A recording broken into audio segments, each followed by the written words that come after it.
Greetings, Pokemon fans, and welcome back to JD's Nerdiverse. Today we're doing a prediction video for Aipom. Aipom is the long-tail Pokemon, and it does have an evolution. It evolves into Ambipom. I think that's how you pronounce it in future generations. But we do not have that in this generation. This is a single-stage Pokemon we're going to play through as. So that means that since we don't have an evolution, we're going to have some pretty basic stats. So you're looking at Aipom on your screen here. There's two little GIF ones I thought were cute, so I thought I'd show you that. But I also wanted to show you the shiny version, and the shiny version of this is very lazy. Just like with Jumpluff, it's just pink with another variation of pink around it. It's very lazy. This generation is very lazy shinies. But without further ado, let's go and dive into the stats and the wherewithal and all the ins and outs of this Pokemon. So like I said, Aipom, long-tail Pokemon. We do have a level up rate that is fast. We are strictly a normal type. So fast is good and bad because we will level up fast, obviously, but we don't get as much boost in our stats when we level up. So that's a trade-off. And it's just like with, slow level up rate Pokemon, you get a lot more stats every time that you level up. So here's the stats of this Pokemon. 55 HP, 70 attack, 55 defense, 40 special attack, 55 special defense, and speed is 85. For grand total is 360. So that's not very good. But I will say in a Pokemon playthrough video, having good attack and good speed, you're always going to do pretty well if you at least can outspeed the opposition because you always have the chance to knock out.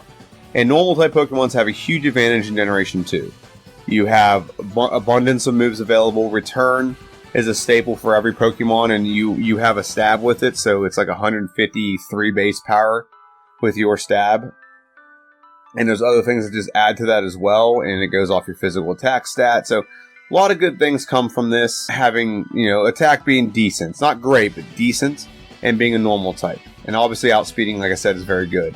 We only have one real weakness, and that's fighting, and fighting is going to be a big crux for this Pokemon, because we have two different fighting situations. We have face fighting gym leaders and Elite Four members that are going to be a pain in the butt. But besides that, we do pretty well against everything. So let's look at the moves of this Pokemon. We start off with Scratch. Scratch is a 40 base power move, 100% accurate. It is stab, so it's 60. Again, early stats. It goes off our physical. Doesn't do too great, but it does well enough in its stab, so that'll help us. Tail Whip will lower the opposition's defense. Sand Attack will lower your opposition's accuracy. And Baton Pass is completely useless in a Pokemon playthrough.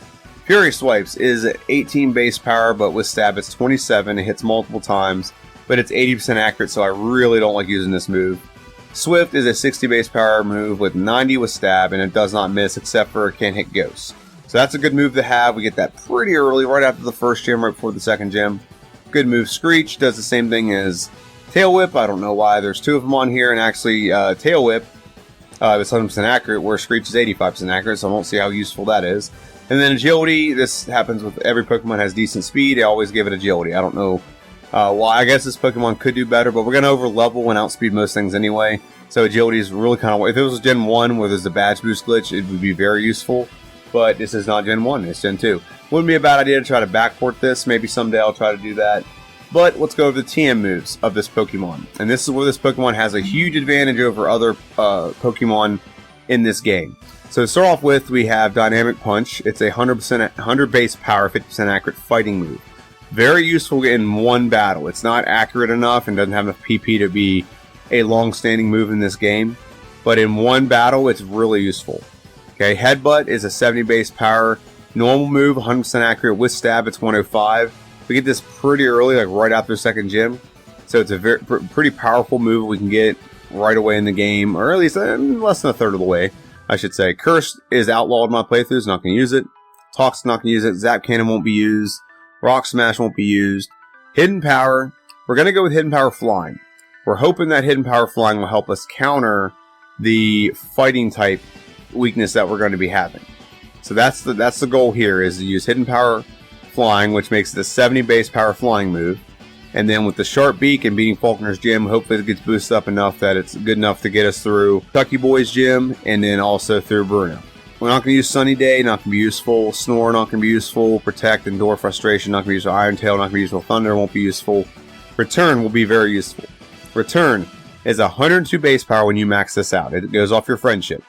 With Stab, this ends up being a 153 base power move. You add in Whitney's Gym, another 10% boost there. And then you add in the Pink Bow, another 10% boost. This becomes a very powerful move. It goes off our physical attack stat. And like I said, this is why normal type Pokemon have such a big advantage in this playthrough, in this game. Because you get that move, and that move is even more powerful with you because you're normal type than it is with other Pokemon. Shadow Ball will probably have a shelf life, 80 base power, 100% accurate. Mud Slap, 20 base power, 100% accurate. It does help you with your second rival because there's no other move you can have that hits our rival other than Mud Slap. The second rival, I should say, the second rival battle. Double Team, not going to use Ice Punch. So this is where we can actually teach all three of the elemental punches. They all three will have a use. They are not very powerful. They're 75 base power, all three of them. And we will probably have an item that will help all three of them in battle. However, our special is very low. It's 40. So it's not the most powerful, but held items will probably help us out immensely. So we're going to use that to our advantage as we see fit. But just so you know, Thunder Punch, Ice Punch, and Fire Punch. If this was off our physical, like it is in Generation 4, I think it's Generation 4. Yeah, Generation 4, it would be a lot better. It would be much better because it go off our physical attack stat rather than our special. But we'll take the access to these moves whenever we can get them because they are helpful and they do counter some things we're going to deal with in the game. I already talked about Swift, so I'm not going to talk about Swift. Swagger, Sleep Talk, Defense Curl, I'm not going to use.